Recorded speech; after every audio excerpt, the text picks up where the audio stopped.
Hi there, my name is Beverley Addison and I'm one of the family law solicitors here at BTO Family Law and based in our Glasgow office.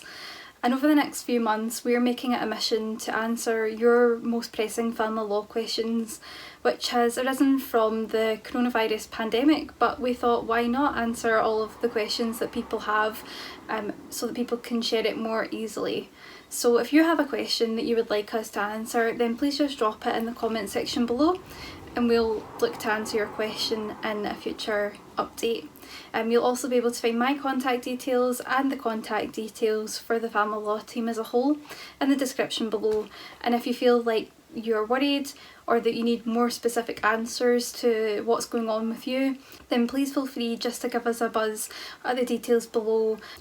We now also have our BTO YouStart free online tool, so if you feel like that you would like to get started but just don't know where you're going to find the time, this tool on our website, which will also be linked below, allows you to get started in the comfort of your own home at any time that suits you. Today I'm going to be answering one of the most common questions that we've been asked since the lockdown started, and that is, can my ex stop me from having contact with my child because of the lockdown? Now, the short answer to this is that they shouldn't. The government guidance that has been issued has a specific clarification in it which clarifies that children can move between homes to be cared for by both parents. Now that is a specific exception for people who share the contact or the care of their child with their ex-partner. However, it's not always as straightforward as that, as most of you will be able to relate to. Sometimes there are extenuating circumstances that come into play and you need to have a think about what's best for your family. So the best way that I can think to explain this is that you'll have two different potential options about how your contact or your care pattern for your children currently operates. That will either be, firstly, that you agree the contact position between the two of you, or you have a court order which regulates that. Now, if you fall into category 1 and your contact is operating by an agreement that you and your partner reached, then the best course of action, if that is now coming under threat, is to try and have that conversation with them again. These are extremely new situations, and so there's no one size fits all approach to go with what your contact should or shouldn't look like at this time. And you, as the children's parents, if you're already operating an agreed pattern, will know better than anyone else about what's safest for your child.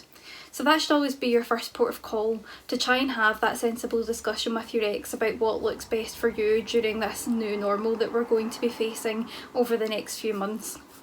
But what you should bear in mind is that contact is an exception to the social distancing and government guidelines, and so you wouldn't, for example, have to keep a social distance from your child if they're attending for contact. So what if that doesn't work?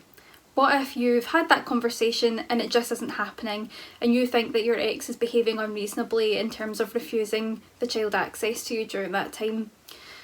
What we would suggest in the first instance is that you get in touch with a family law solicitor who can give you advice about your specific set of circumstances, and if necessary, write to your ex explaining what you think should happen and explaining your concerns about that.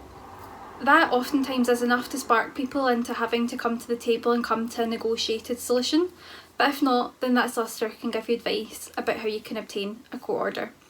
Now, court of course is not always the preferred option, especially now when there's a backlog and only urgent and essential cases are being dealt with at this time. So we like to think of different options for other people and intermediaries that we can set you up with that will allow you to have that conversation in an environment that allows someone to help you both have that conversation if you don't feel like you can have that conversation between the two of you directly.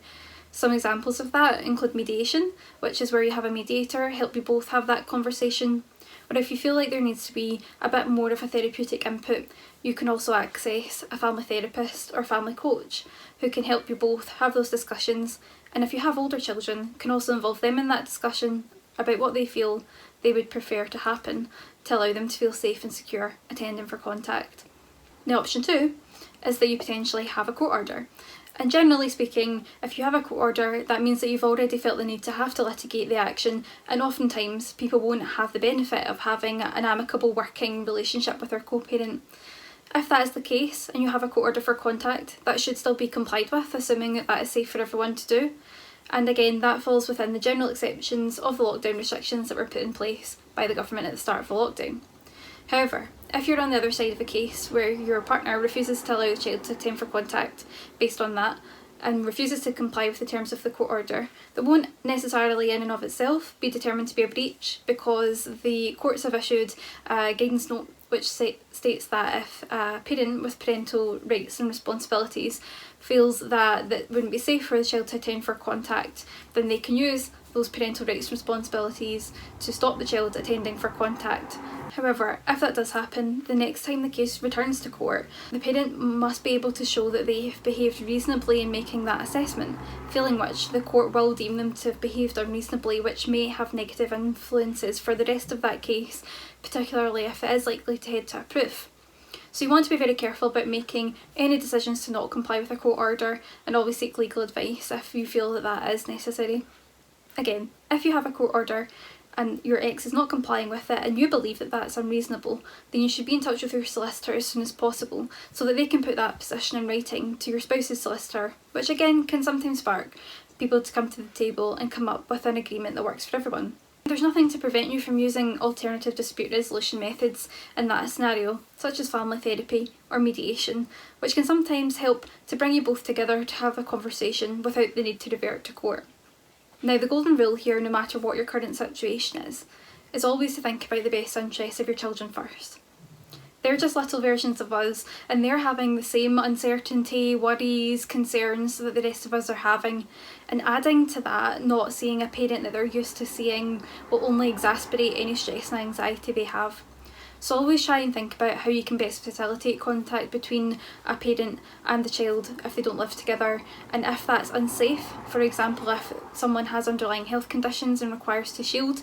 or if there are extenuating circumstances regarding your family,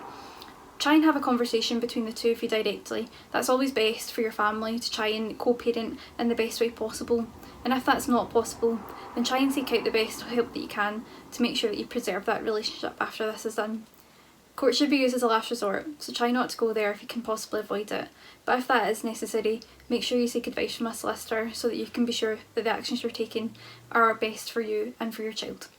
So hopefully that's answered the majority of your questions, but if you have any other questions you'd like us to answer, again just drop them in the box below and we'll make sure to look out for that for our next video.